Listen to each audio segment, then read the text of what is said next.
A 23-year-old Denise Huber had made plans to go out later that night. She was getting ready to attend a concert. Just before she was to leave, she popped in with her parents, Dennis and Ione Huber, to let them know she was on her way, and that they shouldn't worry.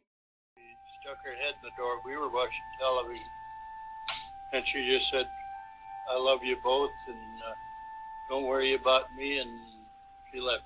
That would be the last time they would see her alive. Her friend, Tammy Scriven, was out searching for Denise's car on her way home from work the following day. To her surprise, she sees Denise's blue Honda, standing on the side of the road, with her emergency lights flashing. She had gotten a flat tire. Every time I would pass by a car, a blue-colored car or a Honda, I always looked to see if it was her car. And so I was looking at everything on my way home that evening. And then all of a sudden, I looked to the side of the road, and her car was right there. And I couldn't believe it. Tammy heads for the car, hoping to see Denise. But she is soon disappointed. Denise is nowhere to be seen. She had disappeared without a trace. The police searched for days, but found no Denise Huber. And the case went cold.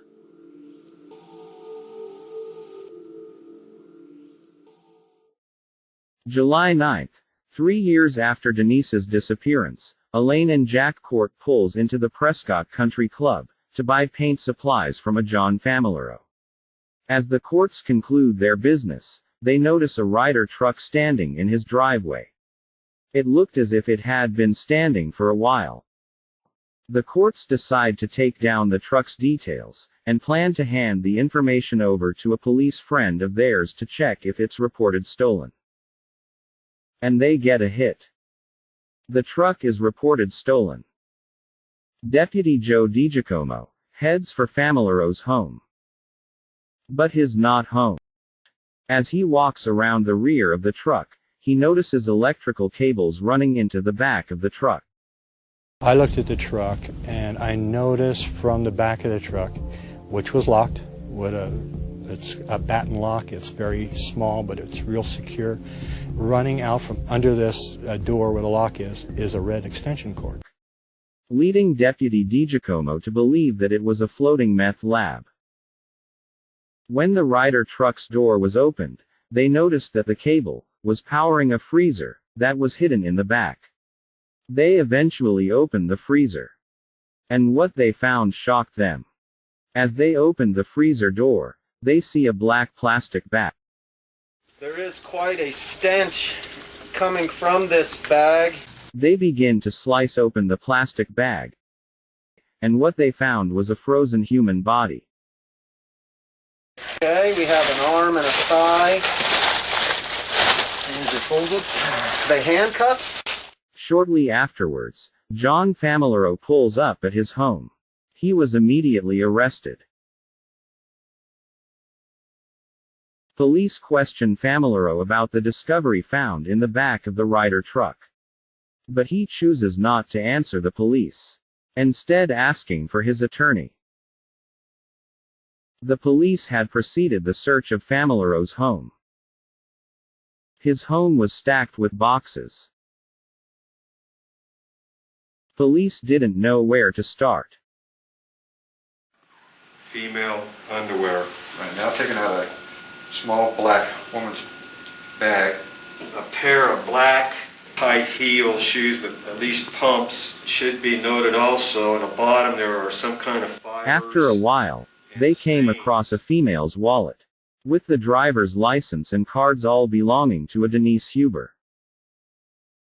A Citibank card for Denise Huber. First Interstate checks for Denise A. Huber. California driver's license for Denise Annette Huber.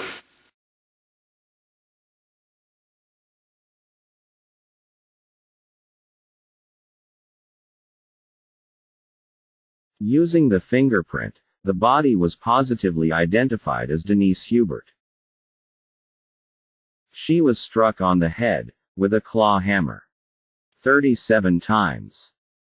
In it is a wood handle claw hammer, And on the claw hammer section and the blunt side hammer section appears to be dried blood. Her skull was totally crushed. This was probably the most difficult blunt force trauma case I've ever done. And the reason for that is that her head literally was in hundreds of pieces.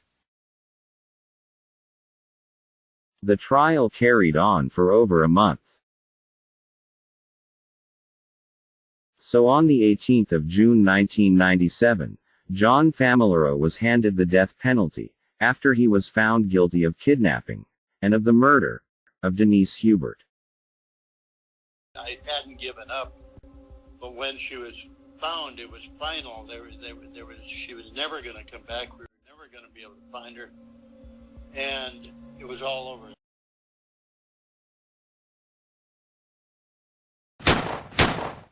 Still missing tonight, Jacob Wetterling, age 11.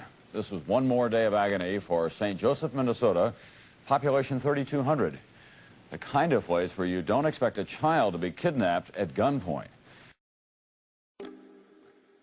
It was Sunday night, just before 9 p.m., on the 22nd of October, 1989. Brothers Jacob Wetterling, 11, and Trevor Wetterling, 10, along with their friend, Aaron Larson, 11, had cycled out to a convenience store, situated in St. Joseph, Minnesota, to rent a video for them to watch that night. The road wasn't well lit, so the boys brought along a flashlight to help illuminate their way home. Hardly 1 mile from their destination, a masked man holding a gun leaps out and orders them to stop. He then tells the boys to throw their bikes into a nearby ditch, before ordering them to lie face down on the ground. After learning their ages, the masked man instructs Trevor, Jacob's younger brother, to run towards the woods, telling him not to look back, or he will shoot. He then asks the remaining 2 boys, Jacob and Aaron, to turn around so that he could look at their faces. The masked man orders Aaron to run towards the woods, giving him the same verbal threat he did with Trevor, not to look back or he will shoot. He then handcuffs Jacob, before forcing him into his car.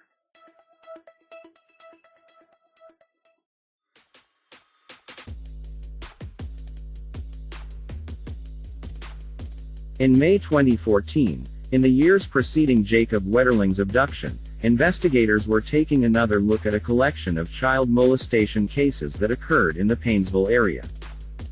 Over that period, 5 teenage boys were known to have been attacked. But unfortunately, no one was ever arrested for these crimes.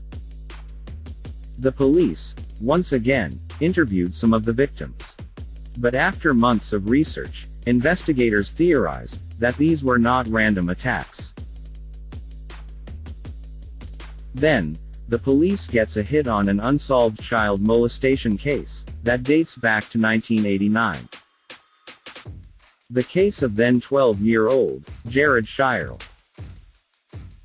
DNA found on Jared matched the DNA of a prior suspect by the name of Danny Heinrich. Back in December 1989, Danny Heinrich was interviewed by the FBI. But due to the lack of evidence, he was never charged with a crime. After obtaining a sample of his DNA, he was released.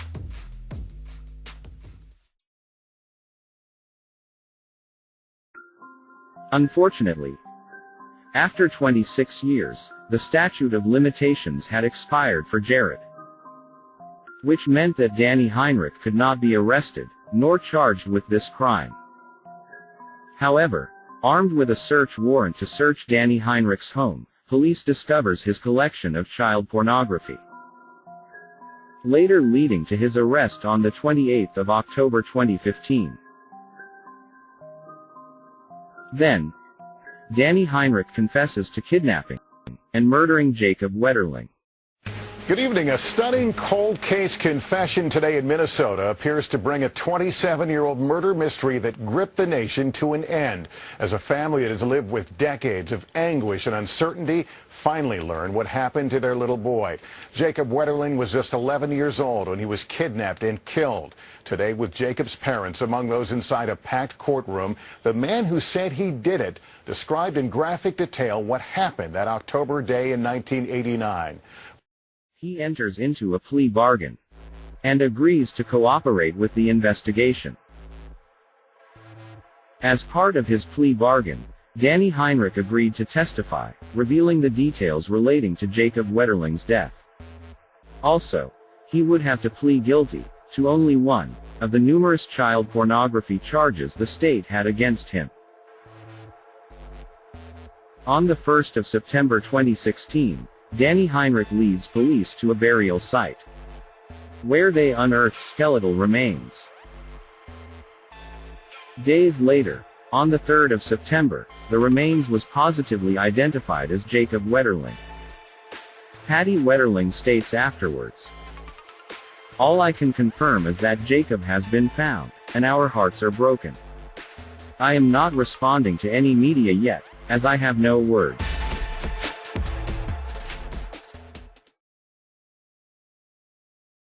After almost 27 years, Danny Heinrich was willing to talk, and we had to grab the moment. Danny Heinrich explains. They drove towards Paynesville, turning onto a gravel pitch. After ordering Jacob to get undressed, he proceeds to molest him. When Danny Heinrich was all done, Jacob tells him that he is cold. He allows Jacob to get dressed. But then, he hears over his police scanner that the search for Jacob was underway. Panicked, Danny decides to kill Jacob. He asks Jacob to turn around, telling him that he needed some privacy, as he wanted to relieve himself.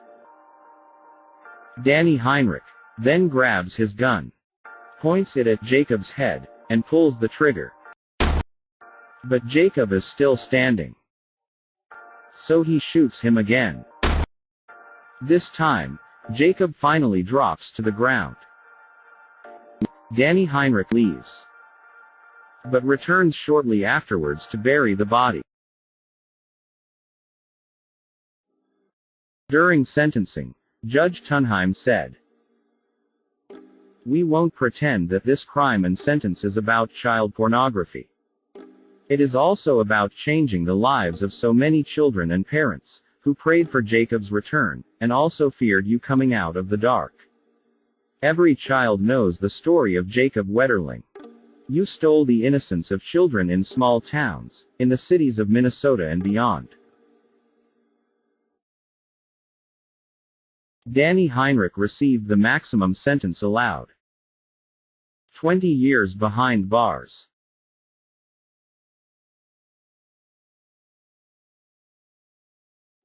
Danny Heinrich could be released after only serving 17 years.